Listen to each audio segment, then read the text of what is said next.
Hello guys, स्वागत है आप सभी का आज की न्यू वीडियो। एसएससी सीएचएसएल क्या है। तो जैसे कि गाइस आप लोगों को इस वीडियो के थंबनेल देखकर ही पता चल गया होगा कि वीडियो क्या है। इसके अंदर हम क्या क्या किन किन चीज़ों के बारे में हम डिस्कस करेंगे। तो अगर आप इस चैनल पर नए हैं तो कृपया करके चैनल को सब्सक्राइब कर लीजिए ताकि आने वाली वीडियो की नोटिफिकेशन आपको सबसे पहले मिले। और बेल आइकन को ज़रूर प्रेस कर लीजिएगा, तभी आपको नोटिफिकेशन मिलेंगे। अगर आप बेल आइकन को ऑल पे क्लिक करके ऑन नहीं करेंगे तो आपको नोटिफिकेशन नहीं मिल पाएंगे। तो जैसे कि आज की वीडियो है कि एसएससी सीएचएसएल क्या है, इसके एग्ज़ाम पैटर्न क्या है, तो इसके बारे में आज हम जानेंगे। क्योंकि क्या होता है कि जब हम एसएससी सीएचएसएल का एग्ज़ाम की तैयारी करते हैं तो हमारे दिमाग में बहुत सारे कन्फ्यूजन होते हैं कि एसएससी सीएचएसएल क्या है, इसका एग्ज़ाम पैटर्न कैसा होगा, इसको हम कितने अटैम्प्ट होते हैं, इसका एलिजिबिलिटी क्राइटेरिया क्या है, और एसएससी सीएचएसएल और सीजीएल में क्या अंतर है, और एस सीएचएसएल का सिलेबस क्या है, इसका एग्ज़ाम पैटर्न क्या है, इसमें कौन कौन सी पोस्ट्स होती हैं, उनकी सैलरी क्या है। तो इसके बारे में बहुत सारे कन्फ्यूजन होते हैं। तो इसके बारे में हम टेंशन मत लीजिए, क्योंकि इस वीडियो में मैंने उन सारी चीज़ों को कवर किया है जो जो आप लोगों के सवाल होते हैं, जिनसे आपको कन्फ्यूजन होती है, आपको अदर जगहों पे आपको सर्च करना पड़ता है। तो वीडियो को पूरी देखिएगा तो आपको पूरी नॉलेज मिलेगी। और वीडियो अगर आप स्किप करके देखेंगे या फास्ट फॉरवर्ड में देखेंगे तो आपको पूरी जानकारी नहीं मिल पाएगी, इसलिए आप वीडियो को पूरा देखिएगा। तो शुरुआत करते हैं सबसे पहले कि एसएससी सीएचएसएल है क्या चीज़। तो सीएचएसएल के बारे में जानने से पहले एसएससी क्या है इस बारे में जानेंगे।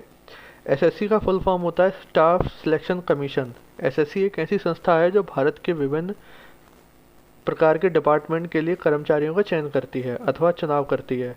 यह एग्ज़ाम केंद्र सरकार द्वारा करवाया जाता है केंद्र सरकार द्वारा कराया जाता है। सरल शब्दों में हम कह सकते हैं कि यह केंद्र सरकार की ही एक संस्था है। एसएससी सीएचएसएल परीक्षा होती है जिसे पास करके आप सरकारी नौकरी पा सकते हैं, जिसके लिए लेकिन इसके लिए आपको काफ़ी तैयारी करनी होती है, क्योंकि इस जॉब का क्रेज इतना ज़्यादा है कि इस जॉब को पाने के लिए हर साल लाखों स्टूडेंट्स इसका पेपर देते हैं। और यह संख्या हर साल बहुत तेज़ी से बढ़ती जा रही है। किंतु इसका एग्ज़ाम के पास को किंतु इसके एग्ज़ाम को पास करने के लिए आपको काफ़ी परिश्रम करना और प्रॉपर तैयारी के साथ करना होगा, जिसके लिए आपको बहुत ज़रूरत है। अब जानते हैं कि एसएससी सीएचएसएल का एलिजिबिलिटी क्राइटेरिया क्या है। तो एसएससी सीएचएसएल की परीक्षा देने के लिए हमें बहुत सारी बातों का ध्यान रखना पड़ता है, क्योंकि हम सभी ज़रूरी बातों को ध्यान में रखकर ही आवेदन पत्र भर सकते हैं। किंतु हम इन खास बातों को ध्यान में नहीं रखते हैं तो हम एग्ज़ाम नहीं दे सकते हैं। जो कि आवेदन कुछ इस प्रकार से है। आवेदक का एक भारतीय होना आवश्यक है और उसकी जो एज है वो 18 से 27 साल के बीच में होनी चाहिए। किंतु लेकिन जो क्या होता है कि जो उम्र सीमा कैटेगरी के हिसाब से उसमें कुछ छूट मिल जाती हैं, तो रिलैक्सेशन मिल जाता है, तो उस वजह से वो बढ़ जाते हैं। जैसे कि अगर हम जनरल की बात करें तो उनको कोई रिलैक्सेशन नहीं मिलता है, लेकिन अगर हम ओबीसी की बात करें तो उनको 3 साल का रिलैक्सेशन मिलता है। और एससी एसटी की बात करें तो उनको 5 साल का रिलैक्सेशन मिलता है।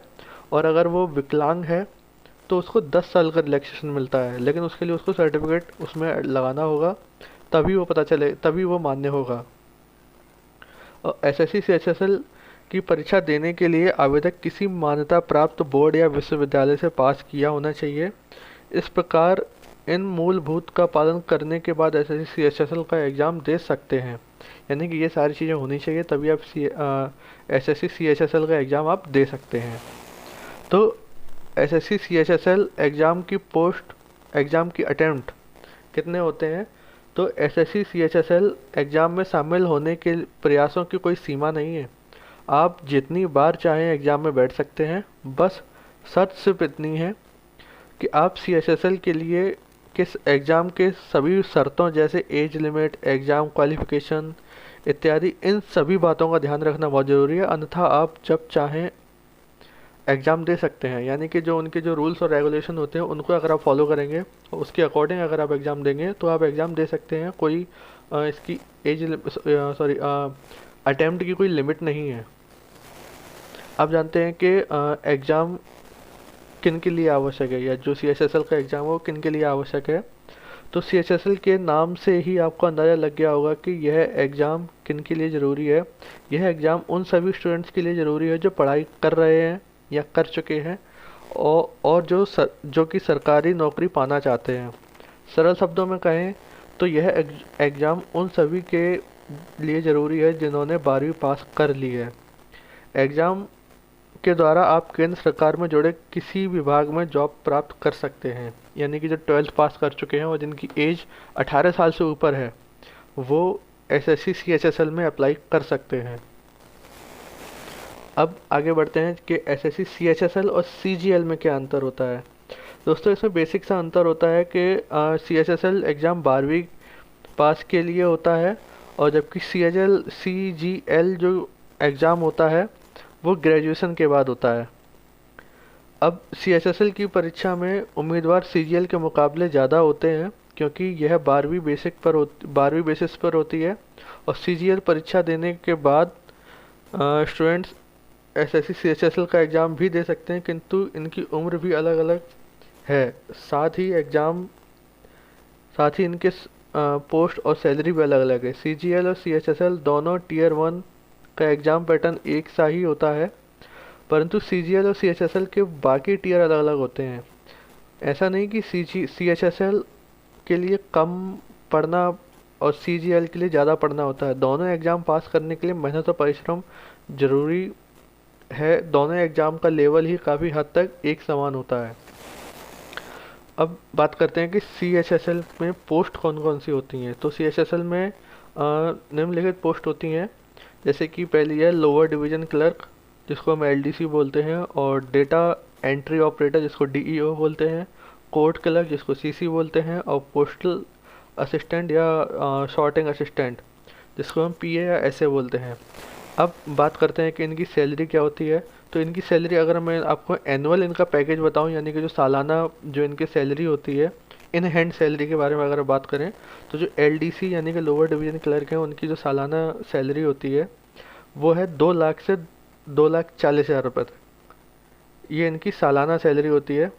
और वहीं अगर हम डेटा एंट्री ऑपरेटर की बात करें तो इनकी सालाना सैलरी 3 लाख से 3,60,000 होती है। और कोर्ट क्लर्क की अगर हम बात करें तो इनकी सैलरी 2,10,000 से लेकर 2,50,000 तक होती है। पोस्टल असिस्टेंट की अगर हम बात करें तो इनकी सैलरी होती है 3 लाख से 3,60,000।